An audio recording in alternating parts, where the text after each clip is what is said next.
मैंने कोशिश की है कि आप लोगों को जो भी बीएड कर रहे हैं या जो 4th सेमेस्टर में हैं उनके लिए कुछ कंटेंट दे दूं, क्योंकि जैसे कि आप सभी जानते हैं कि लखनऊ में और यूपी बीएड जितना भी चल रहा है उन सब में कह दिया गया है कि आपको 4th सेमेस्टर का, ये कह लीजिए लास्ट ईयर का, आपको एग्ज़ाम कराना ही कराना है। और लखनऊ यूनिवर्सिटी की डेट भी आ चुकी है कि आपको 28 सितंबर को अपना एग्ज़ाम कंप्लीट करा लेना है।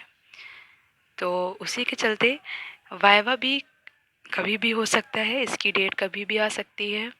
तो यही सोचते हुए मैंने आपके लिए कुछ कंटेंट तैयार किया है, जिससे कि वो बच्चे जो अभी तक वाइवा की फ़ाइल नहीं कंप्लीट कर पाए हैं, जो किसी भी रीज़न की वजह से हो सकता है वो कहीं जॉब कर रहे हों, हो सकता है उनके पास टीचर तक का एक्सेस ना हो पा रहा हो, इसलिए आपको लोगों की सुविधा के लिए मैंने ये चीज़ तैयार की है, जिसमें कि सबसे पहला पेज जो मैं आपको दिखाऊंगी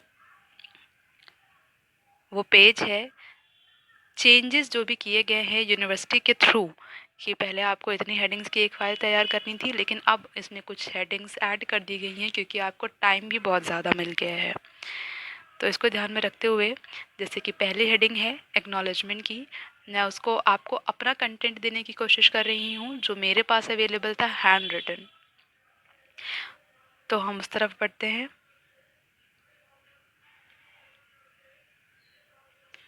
ठीक है, तो अब देखिए आपके सामने ये पहला कंटेंट आ चुका है जिसमें मैंने एक्नॉलेजमेंट की बात करी है और आपको एज इट इज़ पूरा का पूरा फॉर्मेट ही दे दिया है मैंने। तो अब कोशिश करेंगे कि आपको पूरा एक्नॉलेजमेंट का समझा दें कि आपको किस तरीके से लिखना है। तो यहाँ पे मैंने मेंशन कर रखा है, एक हायरार्की दे रखी है कि किस किस तरीके से आपको नेम जो है वो मेंशन करने हैं। तो जैसे पहले शुरू होगा भगवान को करते हुए थैंक्स, उसके बाद आपको अपने कॉलेज का नाम देना है, कॉलेज के जो आपके मैनेजर सर हैं। फिर दूसरे पैराग्राफ में आपको कहाँ आना है, अपने प्रिंसिपल के, देखिए यहाँ पे प्रिंसिपल का नाम है, वहाँ आना है।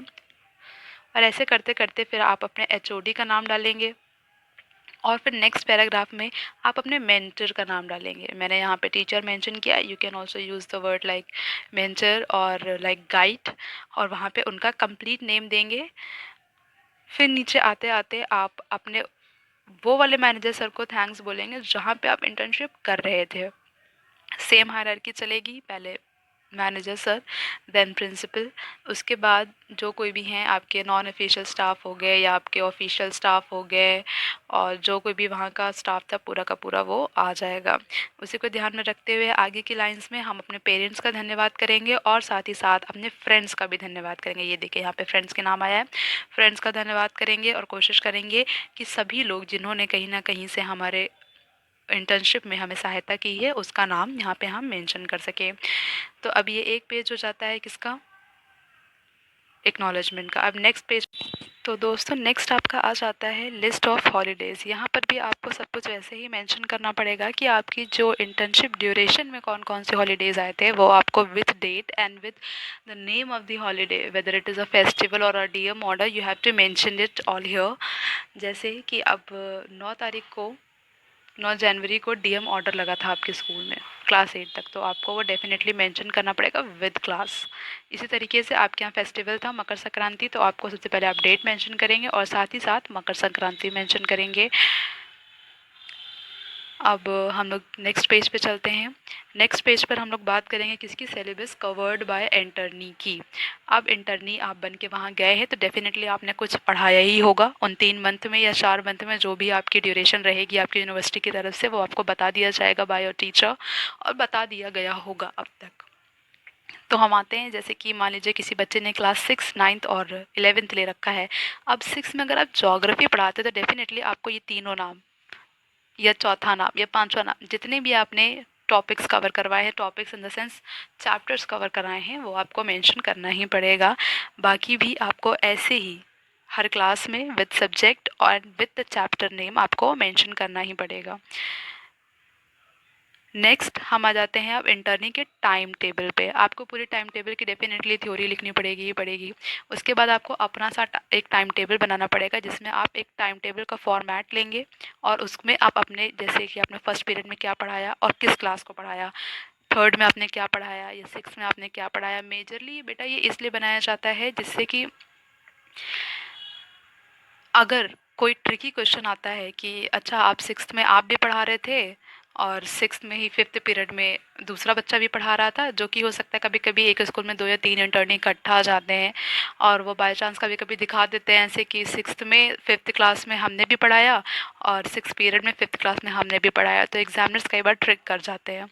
तो इन चीज़ों को ध्यान में रखते हुए आप कोशिश कीजिए, कोऑर्डिनेट कीजिए अपने इंटर्नी से जो दूसरा आपका फ्रेंड है, और कोशिश कीजिए कि इस तरीके से आप अपने पीरियड डिवाइड करें कि जो कि वहाँ पे क्लैश ना करे, और एक अपना अच्छा सा हैंड रिटन टाइम टेबल इंटर्निंग का जो होता है वो बना के अपने फाइल में पेस्ट कर दें।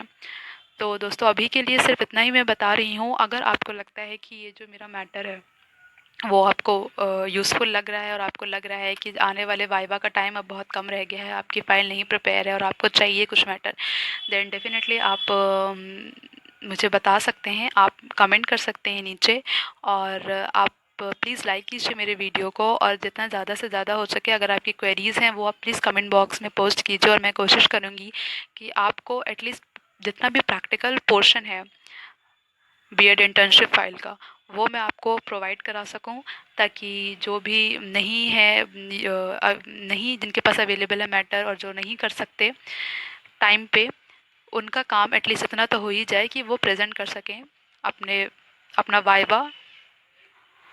और thank you for watching my video.